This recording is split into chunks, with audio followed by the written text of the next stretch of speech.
Pak insyaallah nah pun seperti itu ya. Kalau kamu biasa duduk di majlis ini kalau tidak kata kalau memang kami ada di sana kami nyari kamu ya. Kita pengen di dunia ini kita bukan sekadar surah kumpul, tapi di akhirat juga kita dikumpulkan Allah.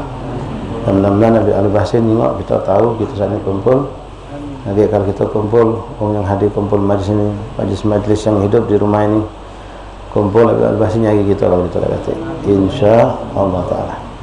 Tapi jangan kita na'udzubillah dengan sengaja mencari sebab untuk kita terpisah ya. Jangan mencari dengan sengaja mencari sebab untuk kita terpisah dari kelompok yang baik dengan maksiat, dengan dosa, dengan salah. Jangan sengaja. Kalau tidak sengaja Allah maafkan. Sengaja juga tetap kita minta maaf sama Allah. Tapi alangkah buruknya kita hamba yang sudah dimuliakan Allah, dijaga Allah, tapi kita masih melaksanakan kesalahan tersebut. Memang Allah Maha tahu kita lemah, tapi kita berusaha minta tolong sama Allah. Iyyaka na'budu wa iyyaka nasta'in. Iyyaka na'budu wa iyyaka nasta'in. Fi kulli hal ya. Allah tempat kita menyembah, kita menyembah Allah, dan Allah pun yang tempat kita minta tolong. Maka kami minta tolong kepada Allah untuk segala urusan kami dunia akhirat. Maka dalam selalu pertolongan Allah. Urusan dunia ditolong Allah, urusan akhirat lebih penting lagi minta tolong sama Allah Subhanahu wa taala. Alhamdulillah, alhamdulillah, kita tadi pun dari bosan membaca salawat yang disusun oleh sahib Haddad Habibana Ali bin Ahmad Basin. Mudah-mudahan salawat ini pun menyambung kita dengan Rasulullah. Ya Rabbul Nabihi sallallahu alaihi wasallam rabtan la tanfah, ikatan yang tidak melepaskan kita insyaallah. Dan jelas kita baca salawat ini dengan Habib Ali Basin dan kita ada hubungan juga, ada keterikatan dengan beliau. Walaupun ya maaf terlalu kecil gini kalau cuma baca salawat ini langsung nak minta jatah melok ya. Tapi insyaallah mereka aulia ahlul karam, apalagi Rasulullah ya. Macam kami di pondok pesantren mana pun santri mondok cuma 3 hari berhenti, masih disebut alumni, masih dianggap pernah mondok, tidak dikatakan tidak pernah mondok walaupun cuma 3 hari. Cuma kita ni malu mondok cuma 3 hari disebut alumni ya. Langsung nak ngembek makin adjust alumni, makin atribut alumni. Mondok cuma 3 hari, mondok cuma 3 minggu, mondok cuma 3 bulan misal. Nah, seperti itu juga para aulia Rasulullah tidak akan melupakan walaupun kita cuma ngawi ke sekali-sekali. Tapi insyaallah apalagi yang penting itu modal cinta. Mudah-mudahan sebagaimana kitab salat yang kita baca juga kitab Allah Haddad ya, insyaallah bukan cuma kemanfaatan kita dapat lewat baca kitab, tapi syafaat beliau yang kita dapatkan insyaallah taala. Kebaikan yang Allah berikan lewat tangan beliau Abdullah Haddad mudah-mudahan kita dapatkan insyaallah taala. Amin ya rabbal alamin. Baik ikhwan rahimakumullah, alhamdulillah di malam yang ke-24 bulan Syawal ini kita akan kembali melanjutkan pembacaan kitab Nasaih Diniyah dari Imam Abdullah bin Alwi Al-Haddad. Yang punya kitab jatuhi untuk membukanya. Bismillahirrahmanirrahim. Alhamdulillahi rabbil alamin. Allahumma salli wa sallim ala sayyidina Muhammad wa ala ali sayyidina maulana Muhammad. Qala al-mu'allif rahimahullah ta'ala wa nafa'ana fil ilmi fid darain amin. Pembahasan terakhir yang kita bahas beberapa kali mengenai bagaimana Habib Abdullah Haddad menggambarkan mereka para malaikat Allah, para anbiya Allah, para Rasulullah, para awliya Allah bersungguh-sungguh dalam melakukan ketaatan kepada Allah, bersungguh-sungguh melakukan kebaikan-kebaikan dan selalu berharap ampunan dari Allah, berharap rahmat Allah, berharap ridha Allah. Padahal mereka orang-orang yang jauh dari maksiat, jauh dari dosa, apalagi nabi dan malaikat Allah. Tapi mereka berharap terus dapat pemberian dan takut dengan azab Allah, takut dengan kematian yang su'ul khatimah, takut Allah murka. Nah, apalagi kita yang manusia biasa ini, ikhwan rahmatullah, nasihat untuk diri kami dan kita semua, dan Allah berikan itu rasa takut pada diri kita. Takut sama Allah, bukan takut sama manusia. Kita ini kebanyakan, minta maaf, mudah-mudahan Allah tidak cemburu, Allah tidak marah. Allah ngampuni kita. Macam saya, macam kebanyakan kita ini, ikhwan, kadang-kadang bermaksiat itu takut dijenguk manusia. Tapi alhamdulillah masih ada faedah. Gagal nak dijenguk orang, kita tidak jadi maksiat. Walaupun sangat malu kita di hadapan Allah. Kita tidak maksiat, meninggalkan suatu perbuatan buruk bukan karena Allah. tapi Allah masih sayang. Walaupun kita tidak mampu mencapai meninggalkan satu maksiat, benar-benar karena takut sama Allah, benar-benar rasa dijingat oleh Allah, belum mencapai itu, tapi Allah kirim ke manusia, muncul depan kita sehingga kita malu sama dia, malu jingat manusia tadi, tidak jadi bermaksiat. Intinya kita tidak jadi bermaksiat, alhamdulillah, tidak jadi berbuat kemungkaran, alhamdulillah, masih ada bagusnya, masih ada baiknya. Walaupun kondisi ini kita tidak menginginkan, kita pengen benar-benar, mudah-mudahan Allah berikan seperti yang Allah berikan kepada mereka, para aulia, para salihin, melakukan kebaikan karena Allah, meninggalkan kemaksiatan juga karena Allah. Kita masih naudzubillah minta ampun sama Allah, ikhwan, tujuh baik, banyak gawiana, gawian tu mungkin minta maaf yang kita gawi ke kebaikan karena manusia, meninggalkan keburukan juga masih karena manusia. Tapi alhamdulillah, ya, Allah Maha Pengasih, Allah Maha Pemaaf, dan Allah tahu kelemahan kita. Allah masih tidak haram ke kita untuk berbuat kebaikan. Semua kita berharap mudah-mudahan ke depan kondisi ini Allah perbaiki untuk kita. Tidak lagi karena manusia, berbuat karena Allah, meninggalkan satu keburukan karena Allah. InsyaAllah. Allah ya mu'in, iyyaka na'budu wa iyyaka nasta'in, a'inna ala dzikrika wa syukrika wa husni ibadatik, a'inna ala qurbika ya Rabb. Baik ikhwan rahimakumullah, itulah keadaan yang kita baca kemarin, dijelaskan oleh Al-Habib Abdullah bin Muhammad Al-Haddad, bagaimana mereka para malaikat Allah, para anbiya, para salihin, annahum kanu yusari'una fil khairat wa annahum mulazimina lisahil amal. Mereka para anbiya Allah, para malaikat Allah, para aulia, para salihin, para aulia, mereka orang-orang yang selalu melazimkan diri dan senantiasa tidak pernah putus taat kepada Allah, dalam makna taqwa Allah, melaksanakan perintah Allah dan menjauhi segala larangan Allah. Mujanibina lisayyi'at, di samping ketaatan yang hebat yang terus-menerus mereka lakukan, mereka pun menjauhi segala bentuk keburukan. Ma'al khawf min Allah wal wajil, dan dibarengi lagi dengan rasa takut yang luar biasa kepada Allah. Walaupun mereka sudah beramal, mereka masih ngerasa takut kalau sampai nanti amal itu tidak diterima oleh Allah. Beda dengan kita, kalau kita sudah habis beramal, ngerasa sudah dapat jatah pahala, sudah dapat kamar di surga, sudah dapat kedudukan, sudah dapat ampunan. Padahal belum tentu, walaupun insyaAllah kita sangka baik sama Allah, sangka baik padamu ya Allah, tidak kau datangkan kami atas suatu perbuatan yang baik ke tempat yang baik kecuali engkau menginginkan ampunan dosa untuk kami, menerima amal ibadah kami. Bagaimana engkau mendatangkan kami dalam kebaikan, datangkanlah ampunan dosa untuk kami, datangkanlah ganjaran pahala untuk kami, angkatlah derajat kami dan juga orang tua kami dan orang-orang kami cintai. Amin Allahumma amin ya rabbal alamin. Wa hakada ikhwani rahimakumullah. Nah, sekarang beliau mengingatkan kita, wa'lam anna amanil maghfirah ma'al kasal wal batala min afdal syai' 'ala al-insan as-salafiyah. Wa qad وبعثت على الألسنة المخلطين من أهل هذا الزمان ولذلك طولنا الكلام فيها رجاء ينفع الله به من وقف عليه منهم. Imam Abdullah Al-Haddad setelah mengingatkan kita, kamu jengok di bahasa, kalau bahasa Palembang, jengok tentang Nabi, Rasul, Aulia, Salihin, dosa tak kacik tapi ibadahnya hebat, maksiat jauh mereka lagi. Sementara itu mereka terus minta ampun sama Allah, istighfar. Sementara kita ini jauh, tidak seperti mereka, ibadah kita jauh tidak seperti mereka, maksiat masih kita datangi tapi minta ampun tidak, istighfar tidak, taubat nasuha tidak. Nah, ada juga orang-orang seperti Muhammad sini, wa'lam annal amanil maghfirah, sebagian orang dia hanya berharap dapat ampunan dosa dari Allah.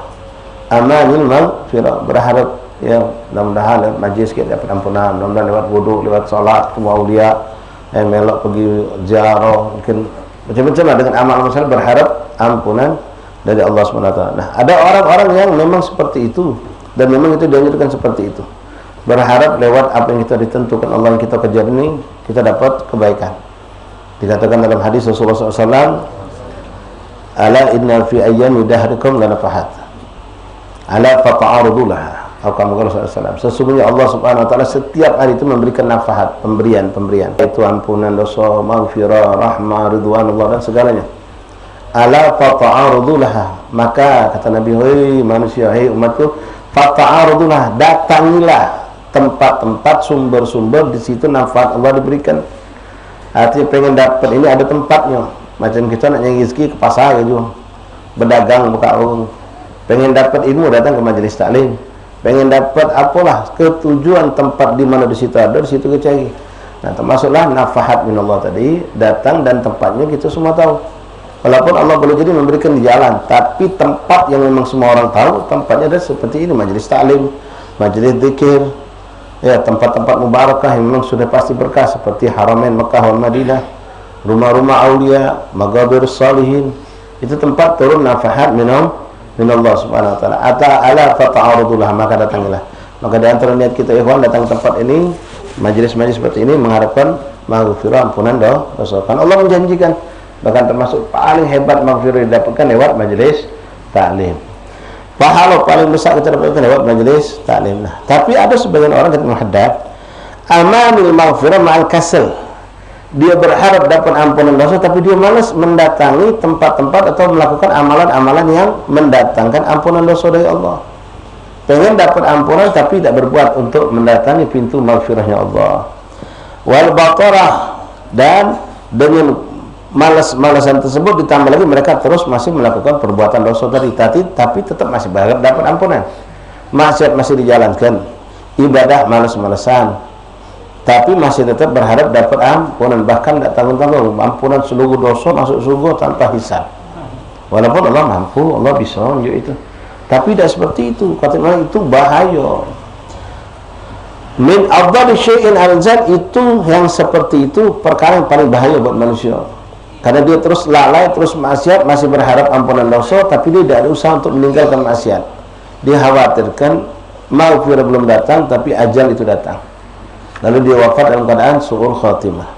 Atau maghfirah itu belum datang, keburu datang azabnya Allah dalam bentuk musibah, bala yang menegur kita, karena kita tidak juga kunjung untuk kembali ke jalan Allah. Ada manusia dengan izin Allah kembali tanpa harus ditegur dengan teguran yang keras, ya, langsung dia sadar diri, langsung dia kembali ke jalan Allah. Bahkan jangankan untuk kabair, jangankan dosa besar, dosa kecil pun mereka nangis.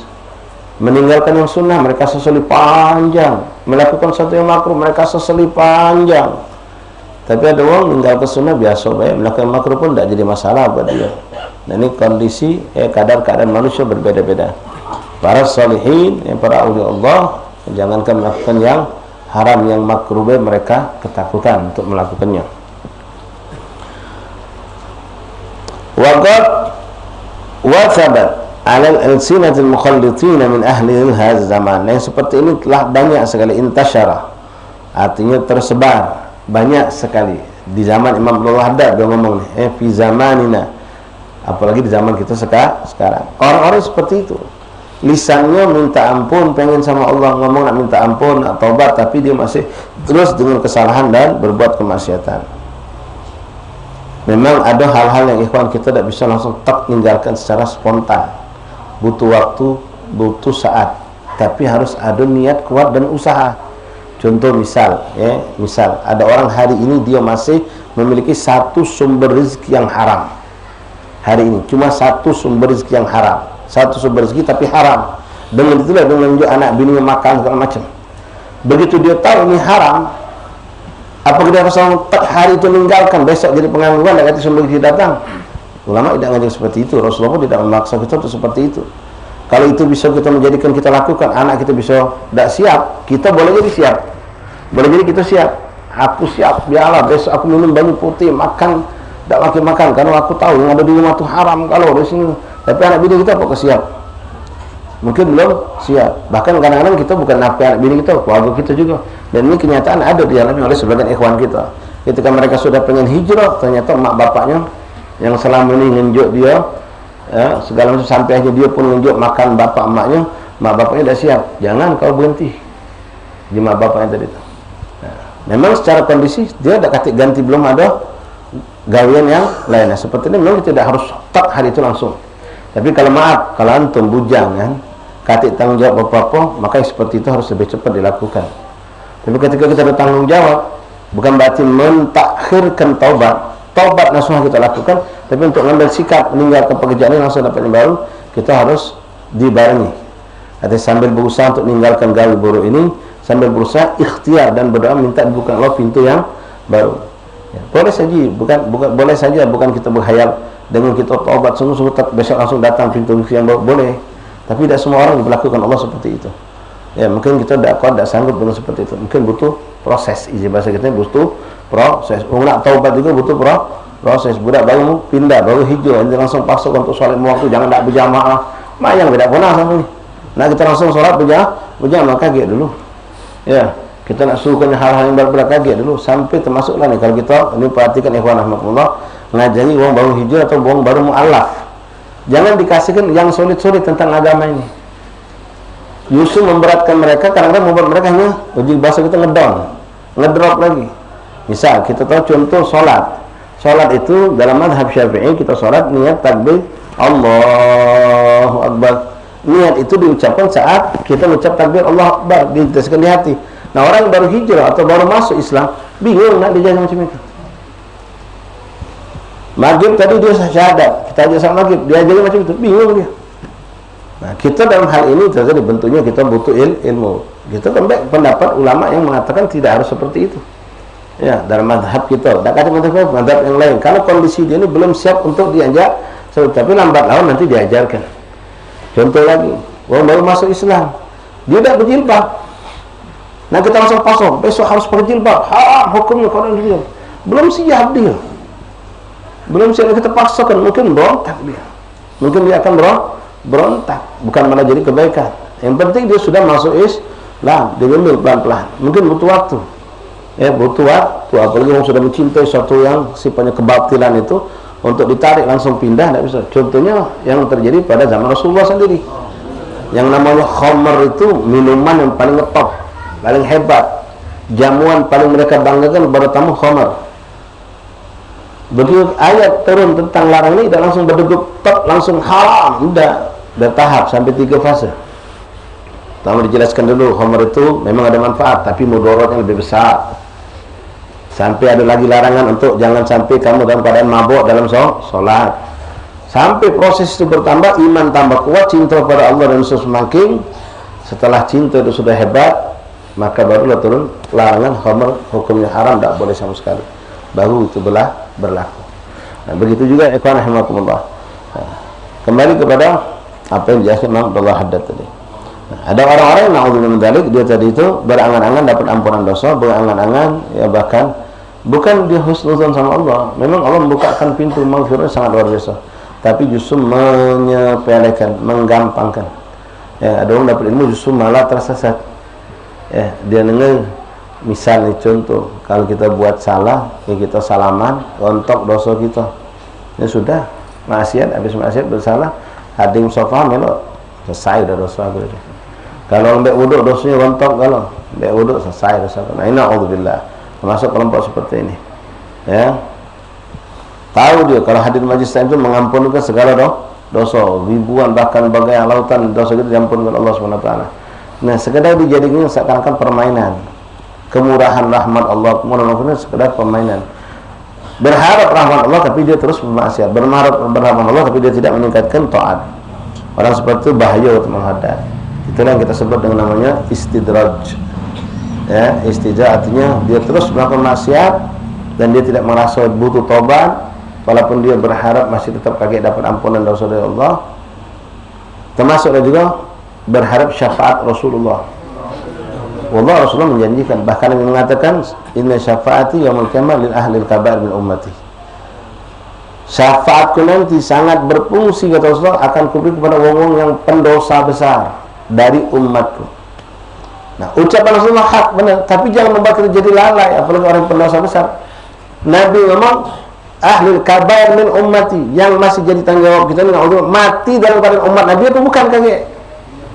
Kalau orang yang sering melakukan kabair dosa besar, terus maksiat, masih terus ngeganja, narkoba, berzina, makan duit haram, riba, main penjol, judi, sholat segala macam, masih terus tahu. Berharap dapat syafaat Nabi, dia khawatirkan. Benar apa kata Nabi itu, tidak salah ikhwan. Tapi kita khawatirkan apakah kita mampu mempertahankan iman itu sampai meninggal menjadi umat Rasulullah. Karena orang ahli kabair itu akan lebih dekat kepada na'udzubillah su'ul khatimah. Nabi mengatakan yamutul maru ala ma'a sya'alih, seorang itu akan dimatikan dengan kebiasaan hidupnya. Nah, kalau dia tertipu Bukan Nabi ini, bukan senipu, memang benar. Rasul memberikan syafaat itu. Tapi ketika kita menganggap itu sepele, bakal dapat, aku pasti dapat. Nabi tidak bakal kita dengar cerita bagaimana rahmahnya Rasulullah. Nabi SAW tidak akan pernah duduk di singgasana yang disiapkan Allah untuk para Nabi dan Rasul, kecuali memastikan umatnya sudah selamat gelar dari api neraka. Wallah, hak itu kawan, benar itu. Tapi menjadi tanya-tanya yang menjadi suatu istilham besar tanda begitu, apakah pasti kita akan sampai mati menjadi umat Rasulullah? Ini yang kita khawatirkan. Hati-hati, banyak orang keluar dari Islam, keluar iman dengan tanpa dosa sadari. Ya, banyak orang kadang-kadang menggampangkan urusan maksiat. Macam tadi, gampang kaget, minta ampun, minta maaf. Tak bisa. Atau ada ucapan-ucapan seperti yang berbahaya nih, walaupun ini menyeret, belum jadi kafir tapi menyeret. Ya, ketika dia menikmat yang haram, lalu kita tegur, kita nasihati, dia ngomong nyari yang haram, biasa kalau tidak halal. Ya, yang haram, biasa kalau tidak yang halal. Gitu. Nah, seakan-akan tidak percaya kalau Allah itu memberikan rezeki yang halal masih banyak. Kadang-kadang dia tadi menggeluti maksiat tadi, melakukan maksiat, menjual apa yang dijual dari yang haram tadi, dapat rezeki dari situ. Pas kita negur, kau nak unjuk aku rezeki apa? Sudah berhentilah, tinggal ke ini. Kau nak unjuk duit aku, kau nak unjuk aku duit apa? Ini orang sudah terlalu kental kepastikannya. Ya, dia tidak menerima nasihat kita dengan mengatakan seperti itu. Walaupun ini sekali tidak langsung keluar dari Islam, cuma bisa menggiring dia. Seakan-akan dia menentang apa yang hak datang dari Allah dan Rasul. Kalau sudah sampai mengucapkan kalimat-kalimat yang kufur, dia keluar. Nah, termasuklah adanya keraguan terhadap Al-Quran. Baik, ikhwani rahimani rahimakumullah. Jadi nasihat untuk kami dan kita semua, apa yang dikatakan Rasulullah tentang syafaat itu hak, apa yang dikatakan Allah dalam Al-Quran itu hak, benar, maghfirah, ampunan. Tapi yang kita khawatirkan, kita tidak tahu apakah kita bisa mempertahankan iman sampai kita wafat. Sekali lagi ikhwan, jangan ke diri kita yang lemah. Mereka para awliya Allah masih tetap ketakutan kalau sampai wafat su'ul khatimah. Karena banyak dalam sejarah cerita bagaimana orang itu sudah menjadi abid lillah, ahli ibadah hebat, tapi di akhir hayatnya mereka diwafatkan dalam keadaan su'ul khatimah, walaupun itu sedikit dibandingkan yang sebaliknya. Wong fasik, wong berbuat maksiat, akhir hayatnya kembali ke jalan Allah, hijrah, meninggal husnul khatimah. Itu jauh lebih banyak ketimbang orang-orang yang soleh, yang baik, bagus, total berbalik meninggal su'ul khatimah. Tapi tidak menutup kemungkinan, sebagaimana kita tidak pernah menutup kemungkinan orang-orang yang fasik, orang yang fajir, yang bermaksiat saat ini akan kembali ke jalan Allah. Maka tidak juga tertutup kemungkinan orang yang hari ini berbuat baik dan kebaikan boleh jadi akan meleset, tergelincir, lalu na'udzubillah meninggal dalam keadaan su'ul khatimah. Na'udzubillah. Allah mantapkan iman kita ikhwan dan wafat dengan husnul khatimah. Kita husnuzan billah, Allah letakkan kita selalu dalam kebaikan, insyaallah akan diwafatkan dalam kebaikan sesuai janji Rasulullah, yamutul mar'u ala ma asya'alaih insyaallah ta'ala. Ya Allah biha, Allah biha, ya Allah bi husnul khatimah, bijahi walid Fatimah umnun bi husnil khatimah, wa fa'al kadzalik bi walidina wa masyayikhina ikhwana auladana dzurriyyatan ashabana ila yaumiddin. Sallallahu alaihi wasallam. Alhamdulillah rabbil alamin. Fiha raja' an yanfa'a Allah bihi wa dhafa alaihi. Walidzalika tawwal al-kalam fiha. Maka dari sini kata Imam Ghazali, kami panjangkan pembahasan ini. Masalah ini kami bahas panjang karena mengerikan. Banyak orang tertipu dengan adanya maghfirah min Allah, tertipu dengan adanya syafaat Rasulullah, sehingga mereka menggampangkan untuk taubat, menggampangkan untuk kembali kepada Allah.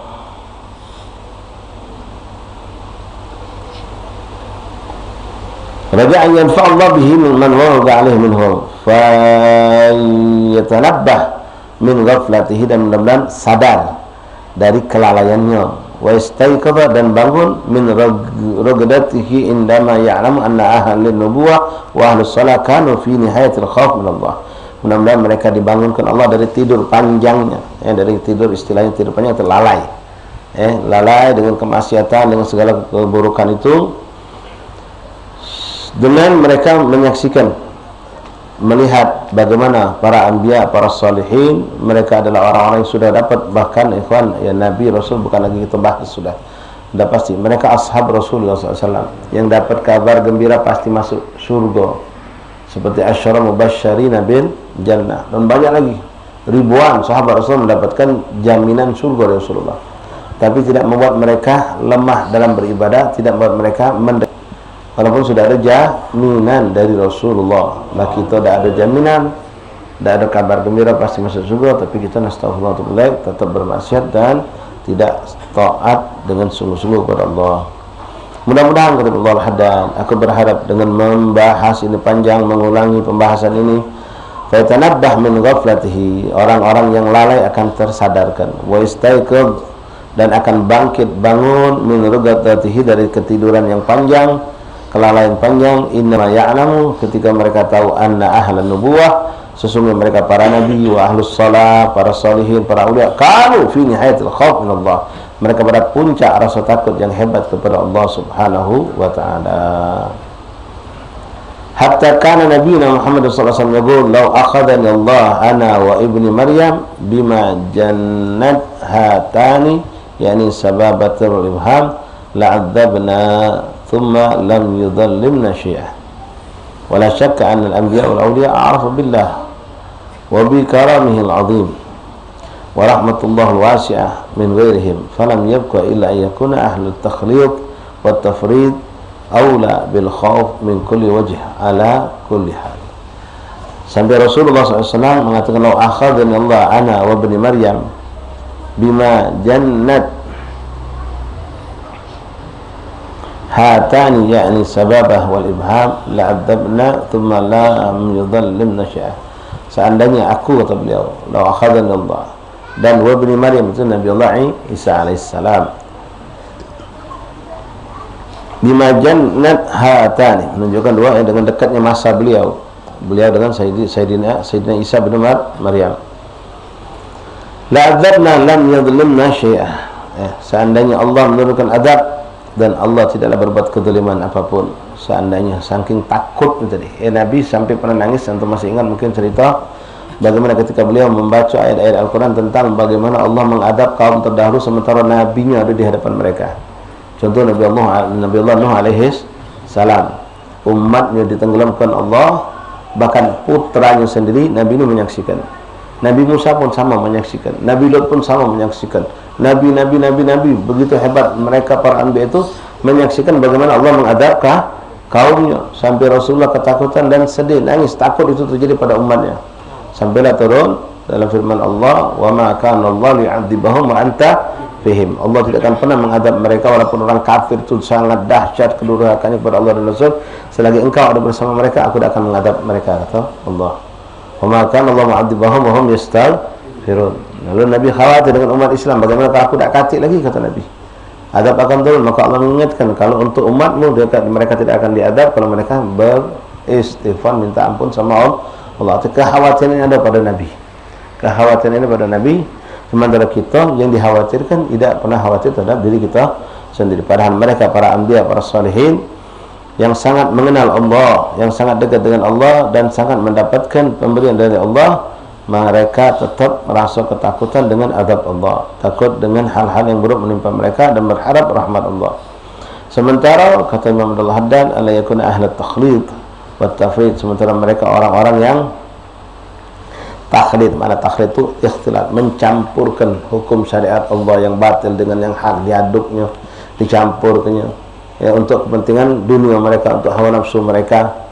Wa tafrid, orang-orang yang berlebih-lebihan dalam kemungkaran, ya, tidak taubat, melakukan dosa dengan sombong, dengan bangga, dengan bahkan dari bercerita kepada orang, nampakkan kemungkaran, bahkan ngerasa. Ini banyak nih kita saksikan. Minta maaf, dari jangan sampai kita tertipu. Orang yang menggunakan duit haram lalu membuka usaha, lalu sukses dengan bangga, dengan muka lidah, aku minjem duit di situ, ada pinjam di mana, maju usahaku. Oh, sombong kau. Dia tahu gawe dia itu haram, minjem duitnya haram, dia buka usaha, subhanallah, maju. Lalu dia dengan bangga mengatakan, baru kita yang usaha tak pula maju karena modal kecil, ditawahi mbak pinjol atau judi slot segala macam ini yang haram, kita galak melok, dikecilkan kita. Apa kamu cemilah? Jangan orang Cina tolong kapi. Nah, jangan aku sekarang maju, bekat minjem duit inilah. Kalau bukan aku minjem duit ini, mana nak maju macam ini usaha aku? Wah, ini na'udzubillah, sombong. Sombong ini sudah. Dengan orang ni kalau bermaksiat tu menentang Allah tu malu, minimal ada rasa takut. Ini tidak, ini tidak. Bahkan naudzubillah min dzalik, ada orang yang berbuat zina. Dia dengar kalau berbuat zina itu akan difakirkan Allah, bahkan dapat musibah. Dia ngaso tak kati apa-apa pada dia dengan buruk. Dia bangga, aku biasa baik kati apa-apa, aku masih kaya. Dengan dia bermaksiat masih dilakukan itu, entah judi, entah maksiat berzina, entah berbuat yang anak dan segala macam. Subhanallah, ini istidraj namanya. Allah tidak nampakkan adab pada mereka, sementara Ustaz Kiai Habaib sedang menyampaikan apa yang datang Rasulullah, orang berbuat maksiat seperti akan diberikan adab. Dia ngaso bangga, mana di Kiai itu masih cak inilah kan, bahkan usahakan tambah behak sambil maju, badan sehat walafiat. Gaya aku kata yang halangi, kamu apa dia? Kalau ada maulid, nyari duit, ada sana gedung sini, ada khol, ada ini, orang kecil, campaknya pula dia ngesok, sombong dengan ini. Orang berbuat istidraj, tertipu. Ini tafrid, berlebihan sudah, berlebihan dalam kemungkaran. Atau dengan terang-terangan menghalalkan apa yang diharamkan Allah. Nah, mereka itu seharusnya aula bil khauf min kulli wajhin. Mereka itu lebih utama dan lebih utama lagi untuk taubat dan takut kepada Allah, bukan para aulia, bukan para anbiya, bukan para salihin. Ini kadang-kadang buat tolak ukur kita, ikhwan rahmatullah. Minta maaf, ya. Kalian tuh lihat sekarang yang hidup bersama kita nih. Ada ustaz, ada habib, ada kiai. Masya Allah. Tak pernah terjenguk dia berbuat maksiat. Dakwah ngajar sana sini, ibadahnya hebat. Tapi kalau sudah dibuka cerita tentang akhirat, nangis. Ya. Atau tak usah lagi itu kita. Nyengok bagaimana kehidupan mereka itu. Dia orang alim, alim. Dia orang soleh, berdakwah, ibadah pula hebat. Sedangkan kita ni alim tidak, ibadah dah hebat, terus masih galak berbuat maksiat. Coba kita tengok guru-guru kita, mereka para orang yang besar yang masih hidup bersama kita, dengan kesolehan mereka, dengan segala, mereka tekun dan terus mendekatkan diri kepada Allah. Padahal di kita ni utang tak kati, dosa tak kati, tapi ibadahnya hebat ngalah ke kita, sampai kita dapatkan mujahadah mereka tu luar biasa. Sementara kita yang modal tak kati, utang banyak, tidak berusaha untuk hati apa? Kita ni orang alim bukan, orang soleh bukan, dosa banyak, tapi tidak memperbanyak ketaatan kepada Allah. Itu tolak ukur kita, seharusnya kita fikir orang macam itu. Ya. Apalagi misal juga tengok, misalnya ada orang ini, betulan dia keturunan orang soleh, abahnya wali, kakeknya wali. Dia pun nekuni dari bapa amanya, ibadah hebat. Sedangkan kita maaf, bak kita orang biasa, kakek kita orang biasa, kita juga jadi orang biasa. Jadi kita tak fikir, woi kalau aku ni, siapa nolong? Kalau dia nolong, bapaknya ada nolong dia baca, kakeknya baca nolong dia, tapi dia subhanallah ibadahnya hebat. Seakan-akan dia tak mau mengandalkan pertolongan dari abah dan kakeknya. Sementara itu siapa nak nolong aku? Kita nyantai-nyantai baik, maksiat tetap jalan, dosa masih kita lakukan, taat tidak kita banyaklah lakukan. Sebab jadi tolak ukur seperti itu, menjadi tolak ukur kita. Macam kita saksikan lagi banyak nih, ya, orang-orang di Mekah Madinah. Orang Mekah Madinah itu ibadah mereka segala macam ibadah, ya. Contohnya solat, itu pahalanya mudhaaf. Pahalanya mudhaaf. Kalau mudhaaf itu berlipat ganda, 100.000 kali lipat. Di Madinah 10.000 kali lipat. Lah kita sini kata janji kali lipat berapa? Kita juga orang sana masya Allah beli Ramadan, begadang, tak setiduan, semayangnya banyak belum. Apa kita di sini nyantai? Sedangkan mereka itu sekali sholat dia sudah bisa mengalahkan kita sholat sekian tahun. Kita tidak melakukan seperti itu. Hakada. Walam anna mutamanni maghrur maghtu'ul hujjah bi aisar ma'unah. Tapi bahasa orang mutamanni itu berangan-angan, ya. Dapat ampunan, berangan-angan dapat syafaat, mereka dalam keadaan maghrur, tertipu. Wa maqtul hujjah, dan mereka tidak diterima Allah. Apa alasan mereka? Kalau mereka sudah menghadap Allah dengan alasan A, B, C, dan diterima oleh Allah Subhanahu wa taala. Fa idza qala inna Allah ta'ala la tadurruhu dhunub wa la tanfa'u ta'a wa huwa ghaniyyun anni wa an 'amali fa qala lahu sadaqta. Kalau ada ngomong kita nak bermaksiat, Allah tidak rugi. Kita taat, Allah tidak untung. Jadi untuk apa? Sekarang kena macam itu. Tidak merugikan Allah juga kalau aku tidak solat, tidak merugikan Allah juga kalau aku tidak puasa, tidak merugikan Allah juga kalau aku berzina, berjudi, berbuat macam-macam. Memang benar kebaikan, ketaatan kita lakukan tidak menguntungkan Allah, kemaksiatan kita lakukan tidak merugikan Allah, tapi menguntungkan dan merugikan kita. Menguntungkan dan merugikan kita. Walakin adz-dzunub tadurruka wa ta'at tanfa'uka. Memang tidak merugikan beliau. Macam contoh ni, adung kayu raya, adung bawahnya maling recehan setiap hari 10.000, paling kencang 50.000, sedangkan pemasukan saya itu ratusan juta bos. Kalau pakai akal ada rugi juga bos kita, cuma 10.000, cuma 50.000, dia masuk saya ratusan juta. Iya, tak rugi. Mungkin kalaupun tahu tak ada repot kena, sudahlah 10.000, 50.000, apa masuk ratusan juta. Tapi kau yang celaka, kau maling ini yang celaka. Dia tak bakal bangkrut dengan kau lembek 5.000, 10.000 sampai 5.000 sehari. Tak bakal bangkrut dia. Tapi kau yang bakal celaka, kau yang bakal binasa. Dia tak bakal bangkrut. Kenapa? Penghasilannya besar. Nah, apalagi dengan ukuran Allah yang Maha Kaya.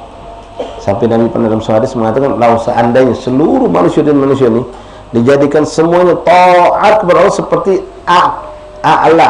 atqannas, paling takwa manusia, Nabi dan Rasul. Seluruh manusia ini sekaliber Nabi dan Rasul kalau beribadah menghadap Allah, itu tidak akan menambahkan keagungan Allah, tidak menambahkan kemuliaan Allah, tidak menambahkan kekayaan Allah, tidak menambahkan apapun untuk Allah. Dan sebaliknya Rasulullah, saat seluruh jin dan manusia ini bermaksiat dengan sepaling-paling buruk manusia, bermaksiat pada Allah seperti Fir'aun galau misal, itu pun tidak akan merugikan Allah, sedikit pun tidak akan merugikan Allah. Tapi manfaat dan rugi kembali kepada manusia itu sendiri. Seperti yang mengatakan, walakin ad-dunuba tadarruka wa ta'atan tanfa'u wa anta faqirun ila amal salih. Engkau butuh untuk beramal saleh. Thumma qala lahu aq'ud ala kasbi wal harakat was sa'i wal ma'ashi wallahu a'lam bis-shawab.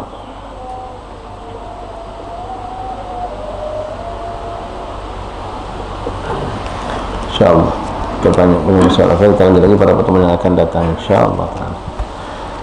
Coba ada insya. Sekiranya ada yang nak tajdid wudu atau berwudu silakan.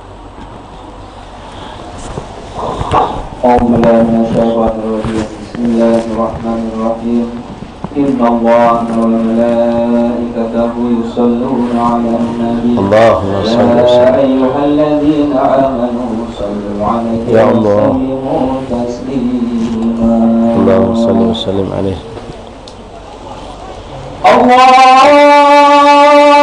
akbar, Allahu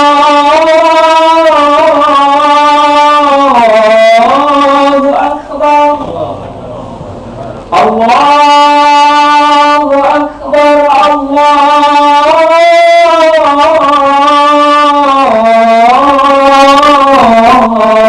akbar. Asyhadu an la ilaha illallah. Asyhadu an la ilaha illallah. Asyhadu an la ilaha illallah.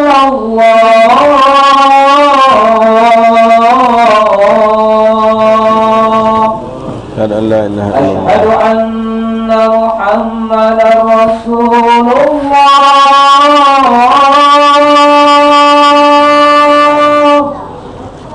Asyhadu anna Muhammadar Rasulullah.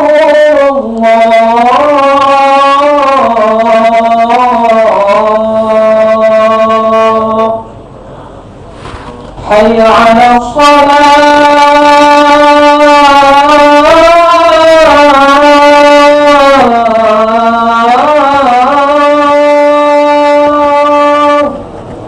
Hayya 'alas salat. Hayya 'alas salat. Hayya 'alas salat.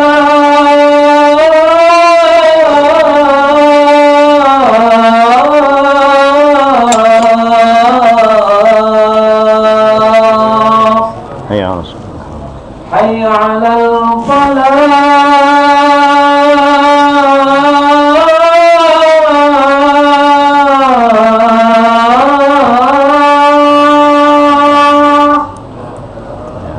Hayya 'alal falah.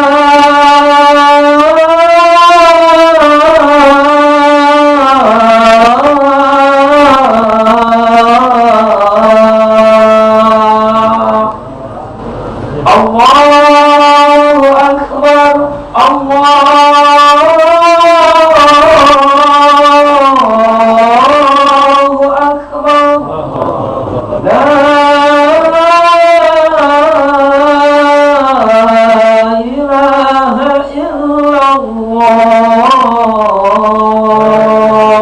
لا إله إلا الله محمد رسول الله صلى الله عليه وآله وصحبه وسلم تسليما كثيرا اللهم صل على سيدنا محمد اللهم رب هذه الدعوة التامة والصلاة القائمة آت سيدنا محمد صلى الله عليه وسلم وسيلة الفضيلة والشرف ودرجة العالية الرفيعة وبعثه مقاما محمودا الذي بعثته يا أرحم الراحمين ربي اغفر لي ولوالدي ربي اغفر لي ولوالدي ربي اغفر لي ولوالدي ربي اغفر لي ولوالدي ربي اغفر لي وارحمهما كما ربياني صغيرا اللهم إنا نسألك العفو والعافية والعافية والدائرة في الدين الآخرة وصلى الله عليه وسلم الحمد لله من إخوان yang kita malam ini pada isya insyaallah seperti biasa kita melanjutkan majelis di majelis taklim al-watul ilim tempat almarhum Ustaz Taufik Asnuri yang pengen gabung di Aturi pembacaan kitab Risalatul Mu'anah Imam Abdul Haddad kemudian berziarah pada maghrib kumpul di Musola Al-Fakhr yang di Ruang Asia dekat Pasar Puto dekat Musim 4 di pinggir sungai.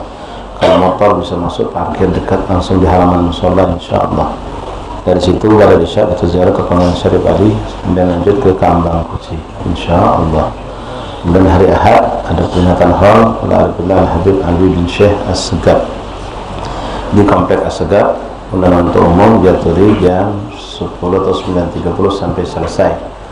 Cuma kami ingatkan aja kepada ikhwan ya, untuk bisa nyago sikap karena tempat itu terbatas untuk ruangan utamanya itu kita utamakan untuk para habaib terutama para sepuh, para alim ulama kita yang mudah-mudahan ini agak di belakang atau di teras ya, biarkan walaupun kosong jangan masuk ke jauh kalau baca duduk di teras lebih afdal atau di belakang, di dalam atau di belakang jangan di depan karena kadang-kadang banyak tamu habaib itu datang terlambat asatis nggak masuk lokasi tempat karena kita langsung menunggu kita apalagi nanti ada akad nikah ya biasanya agak ribet dikit banyak desa segala macam jadi kita ya, hati kita yang masuk ke ruangan itu biarpun jasad kita ada di luar ya dan memang bisa setelahnya juga ya, dimanapun acara hal-hal insyaallah kita berkhidmah ya tim semua terutama bantu memberi keberkahan insyaallah kesanggan yang baik situ banyak orang-orang soleh yang datang dan yang kita kali orang-orang baik orang soleh